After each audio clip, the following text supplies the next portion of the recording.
concealing and then the revealing that comes later on. Remember how the Lord, He reveals the end from the beginning. It tells us that in Proverbs 25 that it's the glory of God to conceal a matter, and it's the glory of kings to search it out. That we have that privilege, that honor, that expectation that we are going to be searching out the things of God in His Word. And so we should consider as we move into Exodus, what is concealed in this book? And then what is revealed? What is hidden? What is God hidden? And what, if we want to see His glory, must we seek out? What must we look for? And so as the people of God are enslaved, in a lot of ways we see connections to what we call the gospel. We see the gospel concealed, this message of redemption, this message of salvation. It goes by the name Shemot, the names. These are the names of Bnei Israel who came into Egypt with Jacob, each man with his family. And as we've been looking at this, we looked at the blessings, we looked at the different moments in all of this. We looked at a couple weeks ago that how Jacob, he was unwilling really to leave the land at all. He wouldn't leave the land of promise and covenant, even with Joseph's invitation, even with the second in command of Egypt. There was a moment where he stopped and he waited to hear from the Lord, to get those kind of instructions before proceeding. In Genesis 46, he hears again, "I am God, the God of your father," he said. "Don't be afraid to go down to Egypt, for I will turn you into a great nation there. I myself will go down with you to Egypt, and I myself will also most certainly bring you up. Joseph will put his hand on your eyes." So even Jacob was waiting before taking that step, before going off into Egypt. He waited to hear from the Lord, to get that permission to do it, to go and be a part of it. When you think about it, the Father wouldn't just send him anywhere. He was very careful about where he was sent and placing him in the best of the land of Egypt. And he talked about it for the purpose of turning you into this great nation. There was an intent in God allowing and God telling him to don't be afraid to go down into Egypt. He was essentially sending him to the garden, the best part, the garden part of Egypt. And it started out as that kind of place for them, this place of refuge, this place of safety, this place of growth. And it started out in a lot of ways much like you see how America did for many of those who were escaping religious persecution in Europe. It was a place where they could thrive in many ways without those kind of hindrances. They had that there for a time. Verse 7 says, "Yet Bnei Israel were fruitful, they increased abundantly, multiplied and grew extremely numerous. And so the land was filled with them." That increased abundantly is the Hebrew word sharatz. It comes from this root word meaning to wriggle or to swarm, to abound. And so it has this idea, like it's first used in Genesis chapter 1 verse 20, about the water that's swarming with these living creatures. Can y'all hear me okay? I forgot to move the microphone. Okay. So it's the swarming with these living creatures. And in some ways, in its later usage, it has some negative connotations to it. Because it talks about Exodus chapter 8 verse 3, that the Nile was swarming, using the same word, with frogs. Leviticus in chapter 11, 29 and 41, it's talking about all those swarming creatures that they were not supposed to eat, those things that were supposed to be unclean. That's the word that is used in describing them, this sharatz. So it has these negative connotations associated with it. Now, obviously, from the Egyptian perspective, that makes pretty good sense, don't you think? As far as the Egyptians concerned, these guys, they're swarming everywhere. They're becoming almost like a plague. They began to see the Israelites as this danger in the land, and if they get too numerous, if they keep on coming, they're going to destroy everything. They're going to take everything. They're going to be a threat to us. And so again, what was a place of safety and refuge became increasingly a place of danger and persecution. Because as we read in chapter 1, it says, "There arose a new king over Egypt who did not know Joseph. And he said to his people, 'Look, the people of Bnei Israel are too numerous and too powerful for us. Come, we must deal shrewdly with them, or else they will grow even more numerous, so that if war breaks out, they may join our enemies, fight against us, and then escape from the land.'" They were beginning to see them as a growing threat.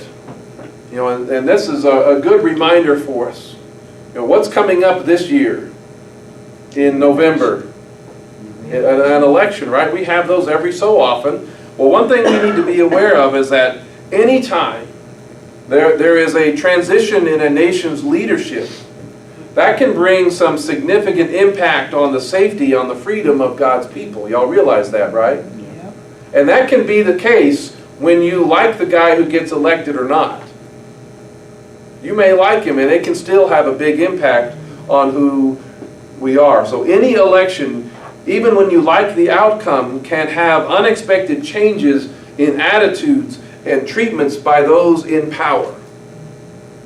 And it's possible that the Israelites, it's possible they believed that this legacy of Joseph would never be forgotten or never be ignored, that they would always have passed on that knowledge by faithfully serving Egypt like Joseph did. Thus, they would forever have this favored status. But if you remember in that previous passage, it says that the Pharaoh didn't know Joseph, hadn't really heard about him, didn't really know what he was about, what impact he had, what place he had in saving the nation. And so there are some Jewish perspectives that say that the longer the Israelites were away from the promised land, the further away they were from the life of Joseph, the more they assimilated into Egypt and forgot the ways of integrity that was taught by Abraham, Isaac, and Jacob, and lived before them in Joseph. That the reason why that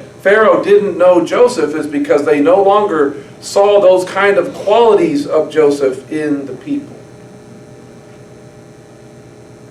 So they forgot about and stopped living in the blessing that Jacob had pronounced upon them. We read about that last week. Joseph, he's pouring out this blessing on Ephraim and Manasseh. He blessed Joseph and said, "The God before whom my fathers Abraham and Isaac walked, the God who has shepherded me throughout my life to this day, the angel who redeemed me from all evil, may he bless the boys, and may they be called by my name and by the name of my fathers Abraham and Isaac." And the Complete Jewish Bible translates it like this, that may they remember who I am and what I stand for. And likewise my fathers Abraham and Yitzhak, who they were and what they stood for. And may they multiply to a multitude in the midst of the land. They did this part, but they may have not remembered who he was, who they were, what they stood for. Because if this is true, and they were no longer living the way the people of God were supposed to live, no longer demonstrating the goodness of God and his ways, well, it's no wonder then that the Egyptians feared them. It's no wonder that they saw them as a threat. It's no wonder that they would begin to turn on them. And so we begin to see here in the book of Exodus a good example, another good example of what happens and the dangers of when the Gentiles begin lording over the people of God. That usually doesn't go well. That usually doesn't end very well. And so this quickly turns into the persecution of the people of God. And so again, what started as this place of safety turned dangerous. But even then, God's plans will not be thwarted. His ways will not be undone, because this persecution often has the opposite effect in terms of the numbers. We see that. So as the persecution begins, they set the slave masters over them to afflict them with forced labor, and they built Pithom and Ramses as storage cities for Pharaoh. But the more they afflicted them, the more they multiplied, the more they spread. So the Egyptians dreaded the presence of Bnei Israel. I've heard, in classes in church history and things like that over the years, that it's the blood of the martyrs that is the seed or the life of the church, is how it was always put. But that actually started a lot further back in time. So making life hard for the people of God, and as we are seeing more of that, the life becoming hard for the people of God, even in our own day with the rise of anti-Semitism and such, that doesn't mean it's going to be the end of them. But at some point, just making life hard is not going to be enough. Persecution always tends to progress to eradication when they begin to see the people of God as the problem, because that's ultimately what the enemy's goal is to wipe out the people of God. And so this is a disturbing thing to see. The more a leadership, the more a culture hates the people of God, the more we begin to see it target the children and go after the children. In other words, you can tell how far away from or how resistant to God's influence leaders can be, a culture can be, by how willing they are to kill the unborn, the infants and the children. When they begin to see no problem with taking them out, that's a bad thing. Verse 15 says, "Moreover, the king of Egypt spoke to the Hebrew midwives, one of whom was named Sifra, the other Puah, and said, when you help the Hebrew women during childbirth, look at the sex, and if it's a son, then kill him. But if it's a daughter, she may live." They're beginning to target the children. And that's an indicator of just how far gone they are from the influence and the power of God. That is a huge concern in our own day. Amen. Is it not? Yes. Of what does that say about us as a people? What does that say about us as a culture when we are so divided on this issue? We can't agree whether it's a bad thing or not to kill a child even after it's been born. That says something about us and how resistant we are to the ways of God. So those that reject the plan and purpose of God ultimately see children as a threat, as something in the way, or as something to be disposed of. I mean, we just saw a great example of this in the last couple of weeks. There was an actress who was receiving an achievement award of some kind for a movie last year, and she, during her acceptance thanks speech, she thanked her abortion that she was able to go on and get this kind of an award. And that says something.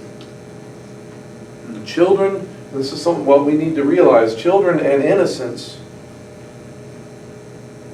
they are not guaranteed safety when the persecution comes. But thankfully, God even moves in the hearts of people that love Him. Because even someone as great and powerful as Pharaoh didn't always get his way. We see that in those two women. Yet the midwives feared God. So they did not do as the king of Egypt commanded them, but let the boys live. That's an important thing. And they, of course, give their reasons why, but to fear God more than men. Throughout the generations, there have been those given the opportunity to protect and to save the future of the Jewish people. They call it the righteous among the Gentiles is this category. It's an honorific title, a concept used by the state of Israel to describe even the non-Jews who risked their lives during World War II, during the Holocaust, to save Jews from extermination by the Nazis. This is one of the symbols that they have. Royalty has been recognized for their work. So have librarians, grocery store clerks, ordinary everyday people. In total, I've found that it says that as of January of 2018, there have been 27,362 men and women from 51 countries recognized, amounting to more than 10,000 authenticated rescue stories. So this is one of those places where they have a recognition of the righteous among the nations. They have a wall and a memorial where they'll put their names up there for what they have done in participating in saving the Jewish people. Many times it was young children. Schindler's List is a movie about one of them. Some are priests, everyday people. There's a Muslim from Albania that was that. Even I was surprised to learn a Japanese man named Shiun Sugihara who helped Jews get visas out of the country. So we all need to be prepared to be the kind of people who will step in and fear God if the need ever arises. God forbid that it ever does. But we need to be the kind of people, even at the risk to ourselves, because when those days come, what so often happens and what we've seen, what we saw even in World War II, is so many of those who claimed the name of Christ abandoned them and walked away. And we're not there to support, and we're not there to help. We're not there. There were some. But again, we need to be those kind of people. We're going to need each other in the years ahead, in other words.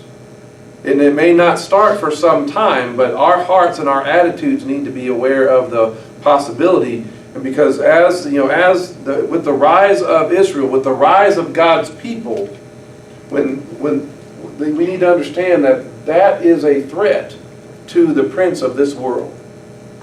The more the people of God, the more the Jewish people are brought back to the land, the more he realizes that his time is growing short.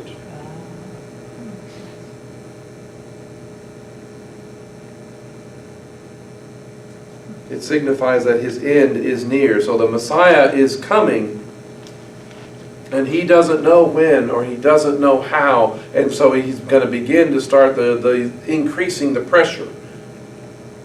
And he doesn't recognize it when it happens. Just like Moses, the birth of Moses was an essential part of God's plan. It's that gospel of redemption. And there's different accounts. Moses was described as beautiful and delightful in chapter 2, where it says, the woman conceived and gave birth to a son, and now when she saw that he was delightful, she hid him for 3 months.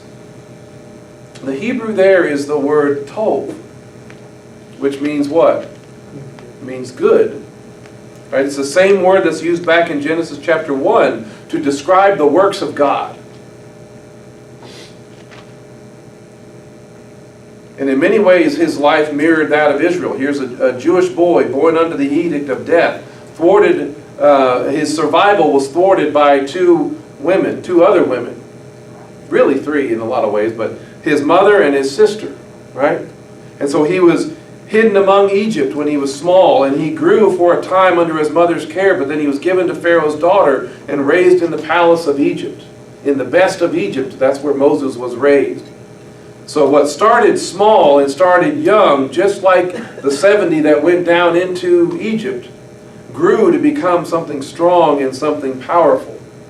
He was born a Jew, raised by Egypt, to the point that Jethro's daughters, when they saw him as he's fled out of Egypt, they didn't recognize him as a Hebrew. Whoops, I forgot about that one. So it's just one of those news articles that was up recently. But the Jethro's daughters, when they encountered him at the well, when he drove away the other shepherds, they went and told their father that an Egyptian delivered us out of the hands of the shepherds. They didn't think he was Hebrew, they thought he was Egyptian. But Moses was never quite a part of Egypt, no matter how he dressed, no matter where he lived, how he spoke, his education, anything. He was always noticeable and seen as one of those Hebrew babies. He never quite lost sight of who he was. And he might have been assimilated in Egypt, but he was still different. And there's some accounts in history, Josephus and others, that Moses was treated differently, that he was mistrusted, that he was scorned or deemed a potential threat, that there might have even been a prophecy about a child that would be coming out of there that Pharaoh wanted to kill.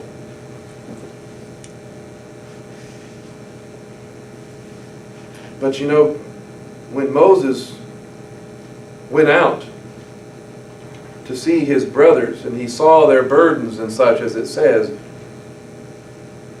he ended up killing one of the Egyptians.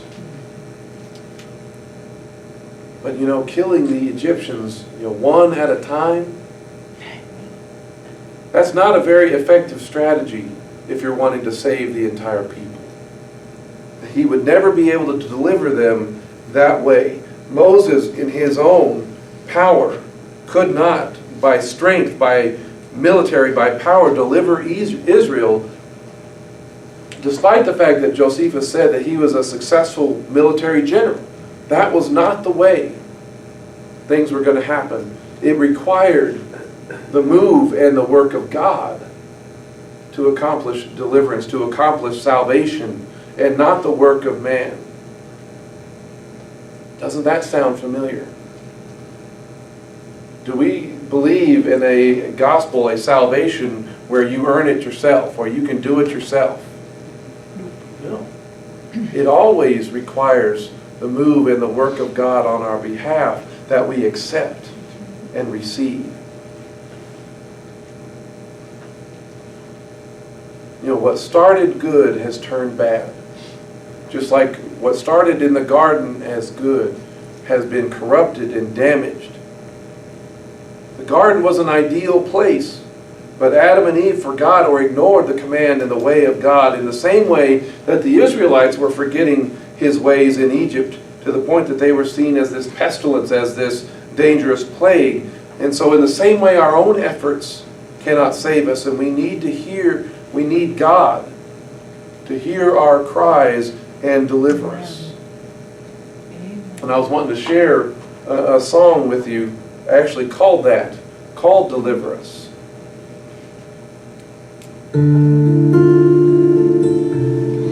It's a powerful just cry for that salvation.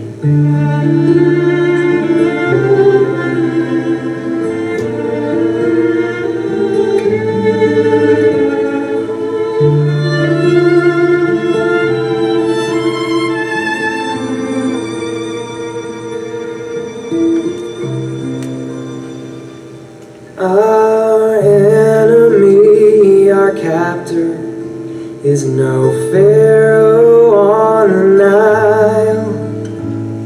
Our toil is neither mud, nor brick, nor sand.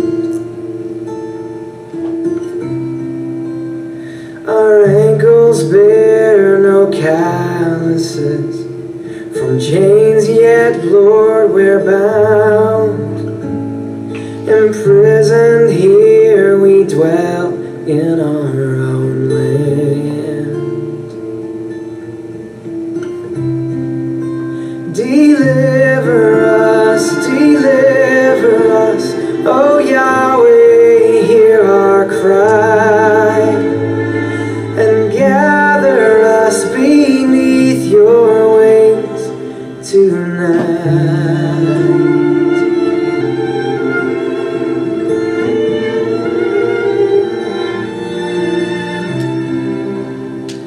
Our sins, they are more numerous than all the lambs we slay. Our shackles, they were made with our own hands. Our toil is our atonement, and our freedom yours to give. So Yahweh, break this silence if you can.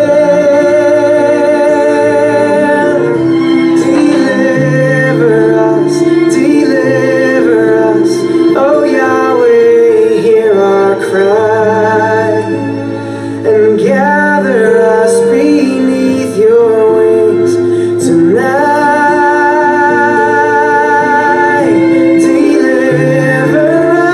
Deliver us, oh Yahweh, hear our cry, and gather us beneath your wings tonight.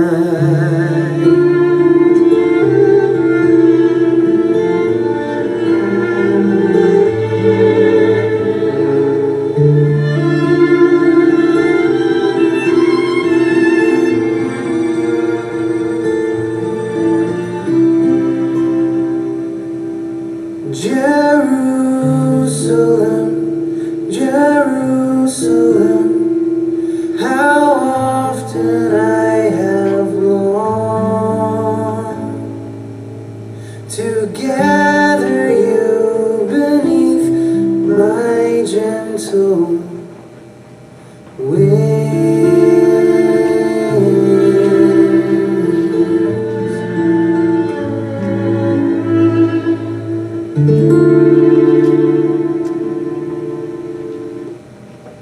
It's a good song, isn't it? What's the caveat in all of that? Is God willing to gather us? Yes. Yes. But as Yeshua's words were there, how I've longed to gather you beneath my wings, yet it was you who was not willing. So thankfully we do have a Father whose heart has a heart to save His people, even in the midst of a problem of our own making. And as always, when He comes, when He does hear and begin to move, as we see in Exodus chapter 3, He identifies Himself. He says exactly who He is. And then He makes several statements that become the basis of the Passover, the Seder, all of those things. In chapter 3, verse 6, He says, and this is anywhere from 250 to 400 years later, depending on when you think the persecution actually started and such. But He says, I'm the God of your father, the God of Abraham, Isaac, and Jacob. And so Moses hid his face because he was afraid to look at God.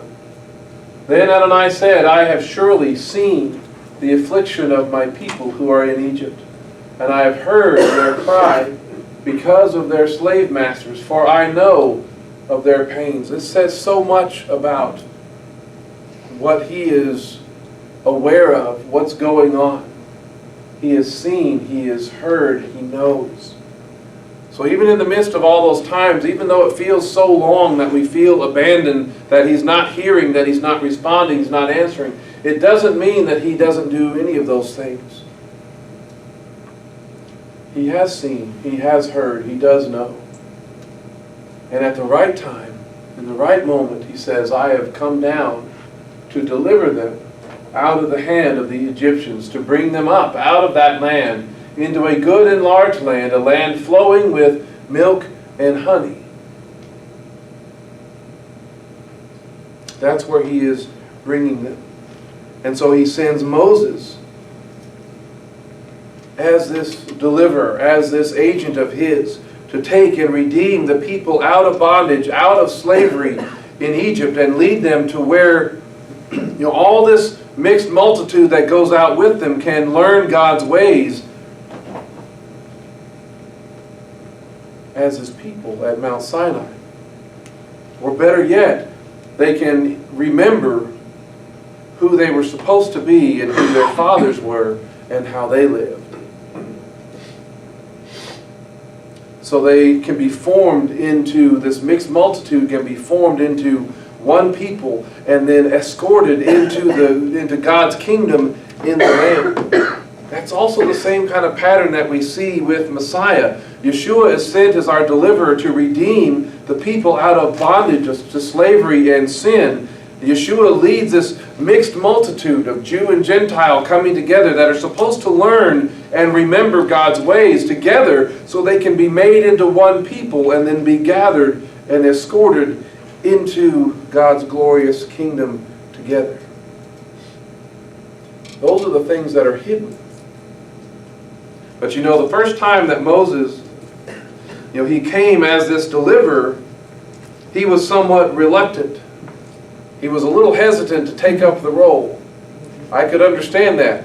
The way that it was going to happen was not the way he was expecting. It's not the way the people were expecting. He was certainly unexpected.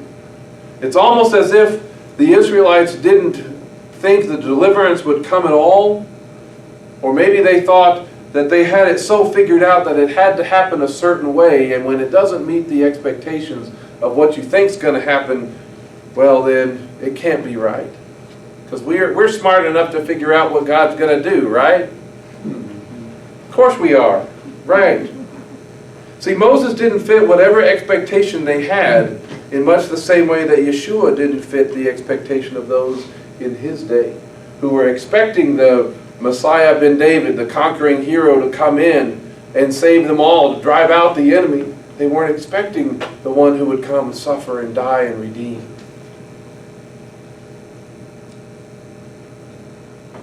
Moses wasn't sure that they would even know or recognize who he was. Moses wasn't sure if they would even believe that he was sent by God, and so he asked God about that. Moses says, "But look, they will not believe me or listen to my voice. They will say, Adonai has not appeared to you." And so Moses, he's given these signs to verify that God has appeared to him. The staff, it turns into a serpent, a snake. The hand that turned to leprosy. The water that turns into blood. And he says, "This is so that they may believe Adonai, the God of their fathers, the God of Abraham, Isaac, and Jacob." They can believe that he has appeared to you.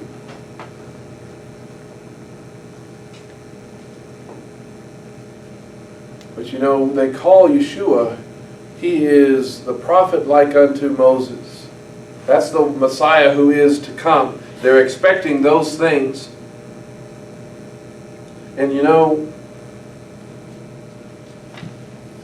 Yeshua even talked about having those same kind of things. Yeshua turned water into wine as a sign of blessing. Yeshua healed people with leprosy, 10 at a time. And in John chapter 3, he even compared himself to the serpent.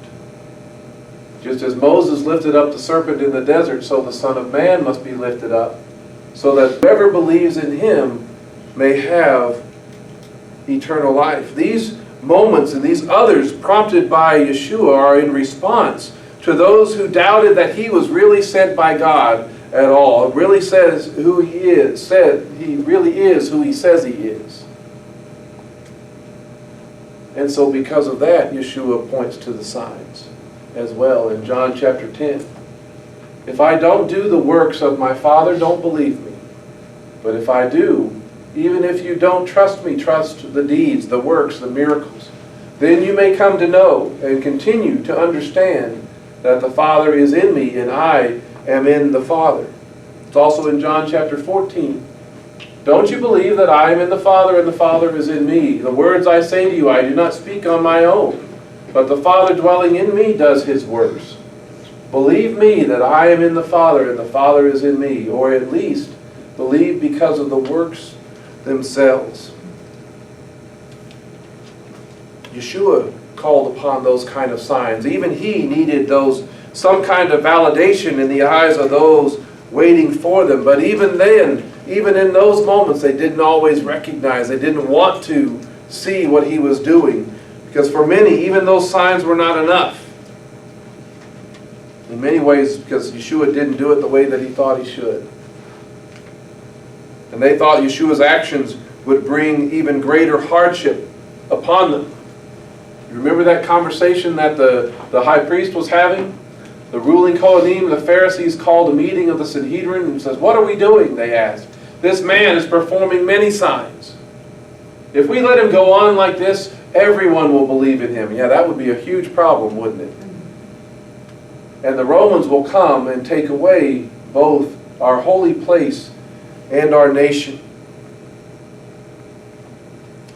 They believed it was going to get worse if he keeps doing these things. And they have reason for thinking this way, because the same thing happened to Moses.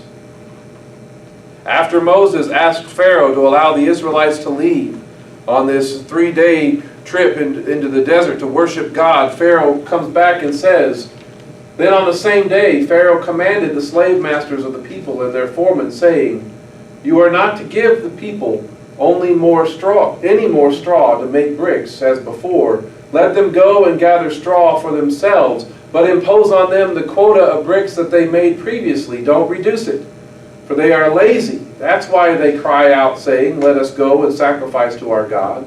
Let even heavier work be laid upon the men, so that they must labor, paying no attention to these deceptive words.'" It got worse rather than better when Moses showed up. And that's a reminder that the kingdom of this world will resist the work and the deliverance of God. The enemy of our souls does not want to see us delivered, does not want to see any people delivered, this nation, this community delivered. The power of sin and death does not want to give up those who are held in slavery. And so they will always make it harder for someone. When you hear someone say, when they try to escape and turn to God. I remember having conversations with people when they ever tell me, "Hey, I've been out of fellowship, out of church for so long," or whatever else. "I'll be there this Sunday," is what they'd say in those conversations in years past. And I would always tell them, "Well, get ready, because you're going to get hit between now and then. The enemy's going to try to stop you from following through and doing what God is leading you to do. He's going to make it harder for you in the days ahead. So just know that that's coming." If any of you have read the Screw Tape Letters by C.S. Lewis, that's incredibly insightful of how the demonic world seeks to manipulate God's people. So the enemy makes it harder on us so that we might not recognize or that we might miss the deliverance of God. And so often, because of it, the hardship, the difficulty, the persecution, we do miss it. The enemy keeps us from seeing it. Because just after leaving a bad meeting with Pharaoh, after they went back and complained, after the Israelites went and complained, these Israelites, they found Moses and Aaron. It says they met Moses and Aaron, who were waiting for them as they came from Pharaoh. And so they said to them, "May Adonai look on you and judge, because you have made us a stench in the eyes of Pharaoh and in the eyes of his servants, putting a sword in their hand to kill us." Moses, you're making it worse. Moses, you're not really helping. Didn't they say the same kind of things about Yeshua? This is getting worse. You're not making it better. It's going to end up killing us all. See, Moses was in danger of being rejected because life got harder before it got better. The enemy puts up that kind of resistance. And so Yeshua, in dealing with those same kind of things, was rejected for some of this fear, to the point that he was even then delivered up to those in authority. But where does Yeshua go? After his betrayal, after his crucifixion, after his resurrection, for a time, he goes back to his Father until the power of God is ready to be revealed in the last time. All right, we had a little bit of technical difficulties there. The camera lost power, so I'm going to finish this back at home. I was just saying that Yeshua, he goes back to his Father until the power of God is ready to be revealed at the last time, because there are still things that we are waiting for, left to be done, left to be finished. There are promises yet unfulfilled.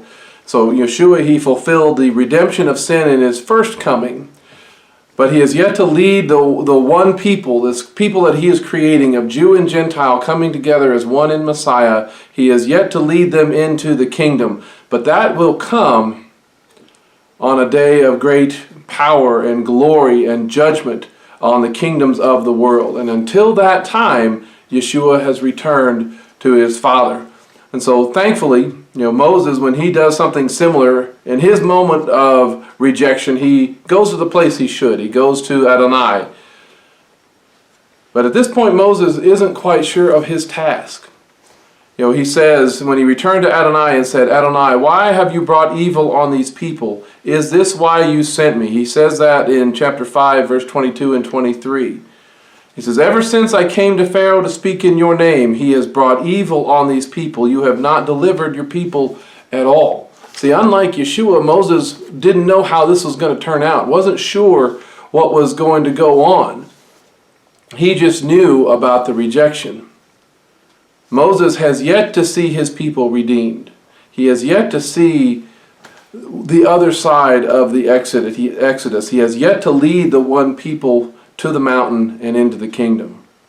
But that will come through God revealing his power, revealing his great glory and judgment on the kingdom of Egypt. That's what's coming in the days ahead. That's what's coming in the portion for next week. This Torah portion ends with that promise, ends with the declaration of God that Moses will get to see the power of God on display. Exodus chapter 6, verse 1, the last verse of this Torah portion says, Adonai said to Moses, now you will see what I am going to do to Pharaoh. By way of a strong hand, he will let them go and drive them out of his land. And that's just a powerful statement that he's not just going to let them go, but he's going to push them out. He wants to get rid of them as quickly as possible because of the display of God's might, his power, and his glory. Egypt and the world may be resisting now, may be resisting in this time, and that's what we are sensing, that's what we are feeling, that's what we are experiencing. But when God lays out his power and glory, when that day comes, then every knee will bow and every tongue confess that Yeshua is the Hamashiach, is the Lord of all. He is the one who is the prophet like unto Moses, and Yeshua will deliver his people. Because as we started out saying, a people enslaved as we are enslaved in sin. A people enslaved will see the gospel of the kingdom revealed before their eyes. And what a glorious day that will be.